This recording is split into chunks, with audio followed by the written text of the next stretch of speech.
It's beer o'clock on Real Ale Craft Beer. Today we've got a beer from Stone Brewing Company, and it's a can of their Hazy IPA. Thank you very much to the wonderful person who sent me this beer just a few months ago. It's been in my fridge door.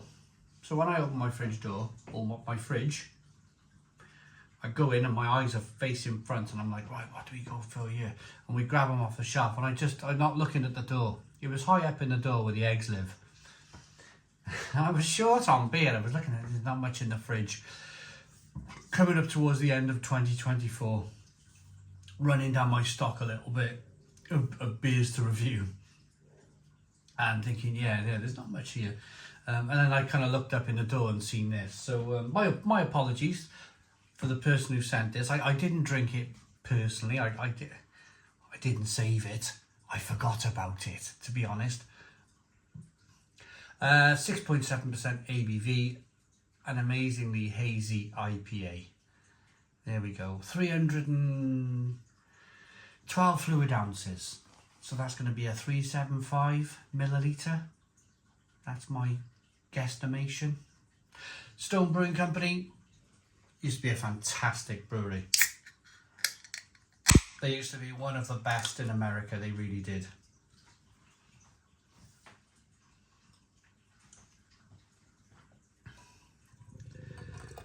They're sold off now. They're owned by Sapporo, a Japanese lager company,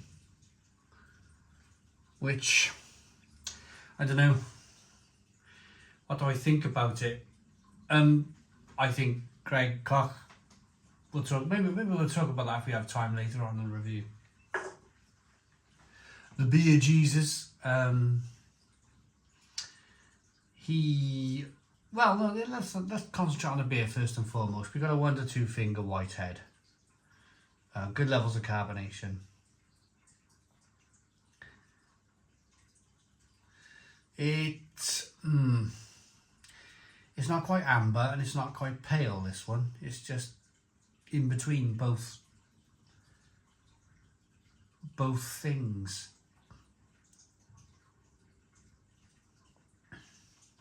Let's get the aroma. Oh God, I have had this a couple of months. It's done that kind of almost like American barley wine thing. Oh, it's like, it's really nice actually. If you want to see a review of this absolutely fresh, then have a look at the YouTube channel at my previous review of this. It's quite interesting. I don't know how many months I've had this, but it smells like it's aged. And it's almost like turned into a barley wine. It's really tooty, fruity, kind of like almost Belgium-esque. How long have I had this beer? For me, I'm one of these people, it's been in a couple of months. I'm just one of them. I knew I had a business partner years and years ago. He was a great guy. I met him in a pub. You meet all the best people in a pub, don't you? And he'd be like, oh, I had this Austin Montego just a couple of years ago. And it was like 2 decades ago. It just, when you get older, time goes so fast. A couple of years ago. He'd say, I went on holiday to America a couple of years ago with a family. Now he passed away now, love him. But he'd been like divorced for years, and you'd have a look at the photo. He'd show you the photos, and he looked about 30 years younger. Like, you know, he's one of those, just a couple of years. I'm the same with months. It's been in the fridge a couple of months. Smells like a barley wine. Let's dive in. Cheers, everybody.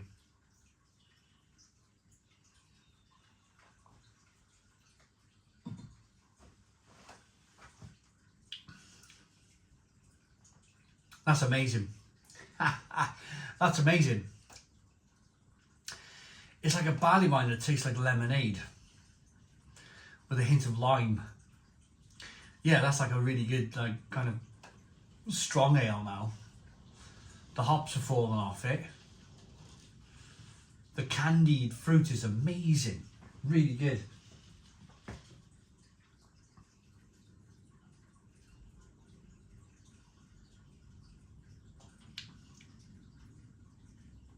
lemon and lime. It's like a lemon and lime barley wine. Really interesting. Nicely carbonated. Of course, let me explain to you, if you want me to, of course.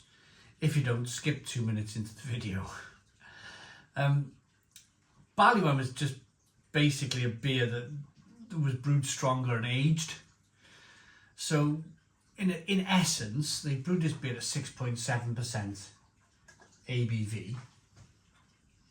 It's come from America. It's sat in my fridge for God knows how long. And it's done the same kind of aging process as a barley wine would have done in a barrel millennia ago, millions of years ago, when barley wines were really popular around London. One of those styles, really. You've seen barley wines make a bit of a resurgence, 2015. Seen quite a lot of barley wines around that time, especially Americans. The Americans like barley wines. In the UK, it's all been about this hazy IPA stuff. The last 5 to 10 years, it's all been about hazy IPA. And to be honest with you, I haven't seen a newly brewed British barley wine in probably 2-3 years. Correct me if I'm wrong. If I've reviewed one, let me know in the comments box.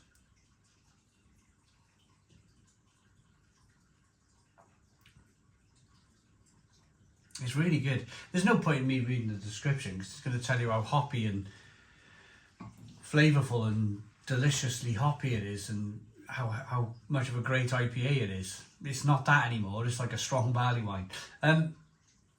Quick story on Greg Koch then. The reason why Stone Brewing Company sold to Sapporo. They went down that route really of growth. They opened a brewery in Germany that didn't work out. They made a documentary series about the German brewery. It didn't work out because basically, long story short, Greg was like, he was like the beer. Everybody thought of craft beer like the person who was, if you could put a face on craft beer, it was Greg Koch back in the day. Long beard, long hair, probably good looking. I don't know. I'm a man. I can't comment on these things. I don't, but wherever he went, people were watching, and they were like whatever he did turned to gold. It was that sort of thing. And I think people get very confident in themselves. And he made a mistake. He went to Germany. He opened this brewery. Now German beer is absolutely fantastic. It's probably the best in the world, isn't it? German beer.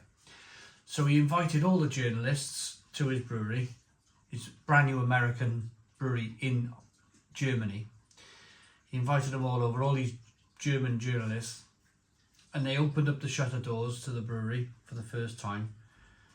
He come driving out in a forklift truck with a stone on it. And apparently he tipped the forks on the truck onto a pallet of German beer. Crushed German beer, and he went, "We've arrived." And apparently most of the German journalists wrote something quickly down on their pad, all turned away and left. He basically insulted like the whole of Germany. And, long story short, you can see now why the brewery was sold. They had to close the German brewery within a year or two of it opening. They lost a hell of a lot of money on it. Then of course you start chasing. The beer become very average in an American brewery. They got into I wouldn't say a lot of financial trouble, but they had to sell their brewery to Sapporo in the end in Japan. Long story short, I'm sure there's many other stories to go with that, but in essence, it was the German brewery that messed everything up for Stone. Everybody makes mistakes in life though, don't they? I'm not going to stand here and say I've not made any mistakes on my YouTube channel in the last 13 or 14 years. I've made many mistakes, many mistakes, and I look back and I think, man, them mistakes back in the day, they tortured me. They tortured me, them mistakes I made. And I'm just probably lucky to be here, you know, that sort of thing. I trod on a lot of toes back in the day, and I look back now and I apologise to them people, every single one of them. And yeah, I just wanted to be the biggest and the best, and I trod on some toes to get there. And I'm not saying I'm there, I'm just saying I trod on some toes. Anyway, rating for this Stone barley wine, Hazy IPA barley wine. It's really good. Try it. Buy a can of Stone Hazy IPA, stick it in your fridge for months and months and months. It's amazing. 9 out of 10 for the Stone Hazy IPA barley wine. Thanks for watching. Please put your comments in the comments box. Subscribe to our daily beer and food reviews. Give us a big fat thumbs up. Boom. Cheers.